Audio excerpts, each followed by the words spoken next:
नाम तो क्लियर नहीं है, बट इन्होंने मेरे इंस्टाग्राम पर एक क्वेश्चन किया है कि रेलवे के पास इतना इंटरनेट कहां से आता है कि वह फ्री में बांटती है। साथ ही साथ इन्होंने पूछा है कि वह कौन सा नेटवर्क का सिम यूज करती है जिससे इतना सारा इंटरनेट फ्री में मिलता है। दोस्तों, सबसे पहले तो मैं इनका धन्यवाद करना चाहता हूं कि इन्होंने मुझे इस टॉपिक पर बोलने का मौका दिया। आज के वीडियो में हम इंडियन रेलवे के द्वारा दी जाने वाली फ्री इंटरनेट की सुविधा के बारे में पूरी डिटेल्स में जानेंगे। सो वीडियो को अंत तक जरूर देखिएगा, क्योंकि वीडियो बहुत ही इंटरेस्टिंग है और आपको इसमें बहुत कुछ सीखने को मिलेगा। दोस्तों, रेलवे फ्री में इतना इंटरनेट कहां से लाती है, इस बात को समझने से पहले हम यह समझते हैं कि इंटरनेट काम कैसे करता है। अगर आप इस बात को समझ जाएंगे तो आपको आपके प्रश्न का 70% जवाब मिल जाएगा। दोस्तों, अगर मैं आपसे पूछूं कि आप अपने मोबाइल में कोई YouTube वीडियो सर्च करते हैं तो वह आपके पास कैसे पहुंचता है, तो मैक्सिमम लोगों का जवाब यही होगा कि सैटेलाइट के थ्रू, इंटरनेट के द्वारा, जो कि बिल्कुल गलत है। दोस्तों, आपको जानकर यह आश्चर्य होगा कि पूरी दुनिया का 99% इंटरनेट केबल के थ्रू चलती है। मतलब कि दुनिया के सभी देशों को एक केबल के थ्रू कनेक्ट कर दिया गया है, जिसे सबमरीन केबल बोला जाता है। इस केबल को समुद्र की गहराई में बिछाया गया है और सारे देश को इसी से जोड़ा गया है। दोस्तों, इन केबल को बिछाने का काम बड़ी बड़ी प्राइवेट कंपनियां अपना पैसा लगाकर की हैं, जिसे कि इंटरनेट का टायर 1 कंपनी बोला जाता है। ये सबमरीन केबल हर देश के समुद्र के किनारे वाले मेजर सिटी तक लाया गया है। दोस्तों, अब जरूरत पड़ी कि इस केबल को देश के कोने कोने तक फैलाया जाए, जिससे हर व्यक्ति को इंटरनेट की सुविधा मिल सके। इसके लिए टायर 2 कंपनी बनाया गया, जैसे कि BSNL, जियो, ये सब टायर 2 कंपनी है, जिन्होंने भारत में सभी जगह अपना ऑप्टिक्स केबल बिछाकर उसे सबमरीन केबल से जोड़ दिए हैं। इस तरह से सारे देश एक दूसरे से केबल के थ्रू जुड़ गए हैं। दोस्तों, अब मान लीजिए कि दो कंप्यूटर जिसे कि एक केबल के थ्रू जोड़ दिया गया है और पहले कंप्यूटर से दूसरे कंप्यूटर में डाटा को ट्रांसफर किया जाए, तो इसके लिए कोई पैसा नहीं लगेगा।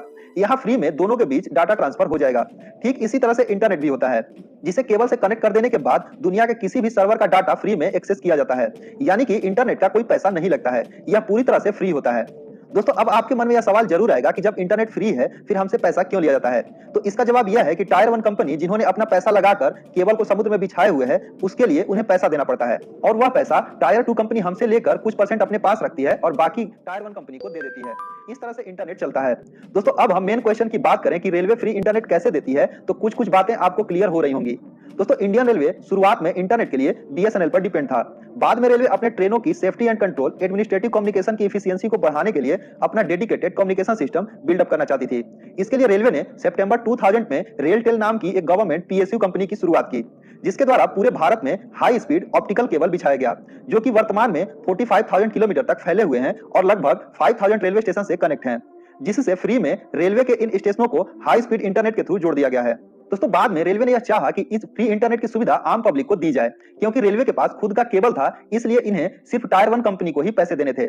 इसके लिए रेलवे ने गूगल से टाई अप किया। यहाँ गूगल ने अपनी एडवांस टेक्नोलॉजी लगाकर एक सिक्योर वाईफाई हॉटस्पॉट बनाया, जिसका रेंज सिर्फ रेलवे स्टेशन तक रखा गया, ताकि बाहरी लोग इसका मिसयूज ना कर सकें।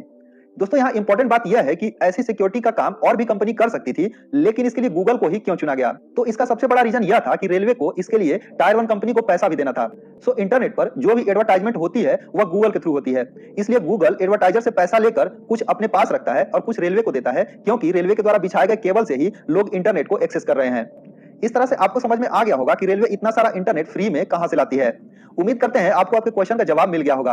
वीडियो कैसा लगा कमेंट बॉक्स में जरूर बताइएगा, और अगर कोई डाउट हो तो कमेंट बॉक्स में जरूर लिखिएगा। इस वीडियो में बस इतना ही, मिलते हैं एक नए वीडियो में। Thank you for watching friends.